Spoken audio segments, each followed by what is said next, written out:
Jeff Woody and the Brookville Bees getting ready to start another successful football season where they're the defending state champions in Group AA Division III. I had a chance to catch up with Coach Woody after a Saturday scrimmage against Waynesboro and Gretna. Hear his early thoughts on the Brookville Bees 2012 on the Sports Buffet podcast. High school football season back underway. Jeff Woody likes it for that reason. I don't know about the reason of talking to me, though. We'll get to that later on. Coach, scrimmage today with Waynesboro and Gretna. What did you see that you liked? I liked the fact that on defense we were flying around, hustling, doing the fundamental things right, tackling. Offensively, got our guys up front doing some blocking. Kendall was a little off, but was able to connect on a couple of passes, and we were able to run an offense that we haven't done ever since I've been here, and the timing was okay. We got some improving to do, but the wing backs, they were moving and shaking back there. We're going to look at that film and we're going to dissect it, and we're going to find the wrongs and try to right them. I talked with Coach Saunders. He brought up the point of last year for his team. They won a state title. You won a state title too, but I take it last year is in the past. Well, obviously you want to. It is a new season, and I don't want to say you want to forget about it, because that's a season that you're going to carry with you for the rest of your life. But you can't be complacent. You can't come out on the field and expect to win just because of what you had done last year. So we gotta remember the good things about last year and try to emulate that season. But we also got to forget about it and realize that there is a target, and we're going to expect to get everybody's best game, and then therefore we got to be on our toes, especially in a tough Seminole District where if you take a week off, somebody's going to get you. So, it is a new season, and we do need to put the work in order to achieve our goals. We want to be the best we can possibly be, and hopes that equals one of the best teams in the state of Virginia. Kendall Craft's a very good quarterback. Give me something that Kendall does, though, that the person on row 5 won't pick up. That's good. Well, a lot of times Kendall wants to throw that ball deep. He's home run happy. So what we've got to do is we've got to sit on him and make sure that he throws to the open wide receiver. I feel like we've got good enough athletes that if we throw the ball short, they can shake and turn a 5-yard gain into a 60-yard gain and a touchdown. So what Kendall needs to do is instead of being so home run happy, take what's open. He does throw a good deep ball, though, and he was a little off today on that deep ball. He connected with 2 of them, but a couple of them he overthrew a tad bit, and then we'll work on that in practice. But we got to get him playing smart football instead of aggressive, want to go deep all the time football. Is there one area of this team that concerns you most, maybe in terms of personnel from what you lost last year? Well, I tell you one thing always bothers me about high school football is depth, and we don't have a lot of folks that can step in there with an injury and give us the same look. We've got some holes to fill on the offensive line. Saw some good things, saw some bad things today. We got some holes out there on defense too that we're trying to fill in, outside linebacker position, and we made a move and moved the safety to outside linebacker and Ryan Maddox, and he played excellent today, so I feel good about that. And in the secondary, we got a couple of guys that need to be tested, and they need to see it and hopefully rise to the occasion. Cream rises to the top. But obviously, it's a 14-game season. If you continue playing all those weeks and you expect an injury at some point in time in the season, you got to develop those twos so that they can play as ones when their number's called. In terms of, expecting injuries, can you point to, Curvin goes down last year in the state semis and you don't have him for the state finals, but you still win. Can you, use that in terms of, hey, guys, always be ready? Oh, sure. And every day in practice we compete that way. We tell the guys that are in the number 1 spot, it's not guaranteed yours. And the guys in the number 2 spot, take his spot. And so practice has been competitive, and I feel like doing that, we develop those two so that when a Corin Curvin goes down, metaphorically speaking, we got a kid that knows what he's doing in there and can step in and perform at a high level. The guy that replaced Corin Curvin last year, it wasn't like it was the first time he stepped on the field. He had seen a lot of playing time during the season.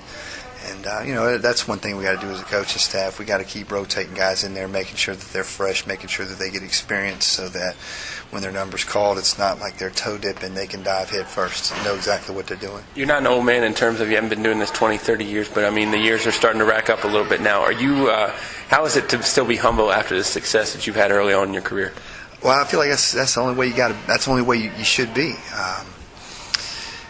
Doesn't do me any good to tell you that we're world beaters. what that does is that puts an even bigger target on your back. And you just got to keep it real and tell the truth. I mean, we look good out there today, but we're not about patting kids on the back. We're about getting that film, dissecting it, and finding the wrongs and coaching them up. And I told them to have thick skin next week. And to be coachable, because we're going to dive on them and righten our wrongs. And you got good kids, good coachable kids. And if you got good coachable kids and you got great athletes, I don't know how much of it is being a good coach. It's just putting the guys in the right place and letting them play. And I feel like I got a great coaching staff. I don't have to do much except on the defensive side of the ball watch. They don't even let me get in the meeting. And then, offensively speaking, I've got some excellent coaches that are all on the same page, and I feel like chemistry is the utmost importance, and it's the reason why we've been successful. I think you want your kids to feel good after a scrimmage, but probably maybe not great, and also keep it in perspective, it is a scrimmage. How do you want your kids to feel when they go home today? Well, sure, I don't have to tell them. They're going to feel good going home today.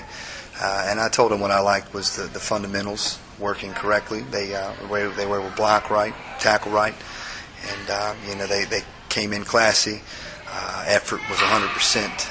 Now, granted, there were some mental mistakes, and we'll work on those. And I told them, as they left, good job, thanks for all your effort, thanks for the fundamentals taken care of, but come Monday, we're going to dive on you. Let's talk about the easiest district in the state now, the Seminole. Always a night off when you are playing guys like Heritage and JF and all that. Obviously, I'm being tongue-in-cheek. I think one of the guys on TV this week compared it to the SEC for high school football, and it probably is. Talk about your impressions of the Seminole. Well, first things first, if you look at the Seminole District, coaching-wise, across the board, each team has a solid staff, solid head man in place. And what's good about the Seminole District is, as we as coaches that lead our teams, I think we get along pretty well. I don't like Don Rice. That's the only one I don't like. And I'm joking. He's a good dude. Can't wait till we have you and Coach Rice on at the same time. But with good coaches, you're going to have good quality football. And the Seminole District has been, since I've been a head coach, a district where if you sleep, if you look past an opponent, that's the one that's going to get you. And it's tough because every week you've got to get your kids mentally and physically ready to play. And if not, good quality football is going to beat a team that's arrogant or looking past or lazy or not emotionally in it.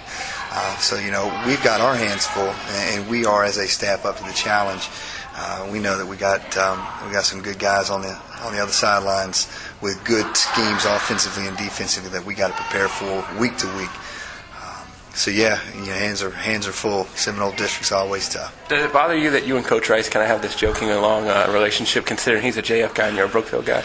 No, man. It is what it is. JF and Brookville's always been a heated rivalry. I think because Coach Saunders, he's the greatest coach in the universe. But Coach Rice and I have a good relationship. So the rivalry now has become very competitive, but respectful at the same time. And when you see a Brookville JF football game, it's going to be some hard hitting. It's going to be two teams giving it their all, 110% every play in order to get the better. And it's not going to be any different for as long as he's there and I'm here.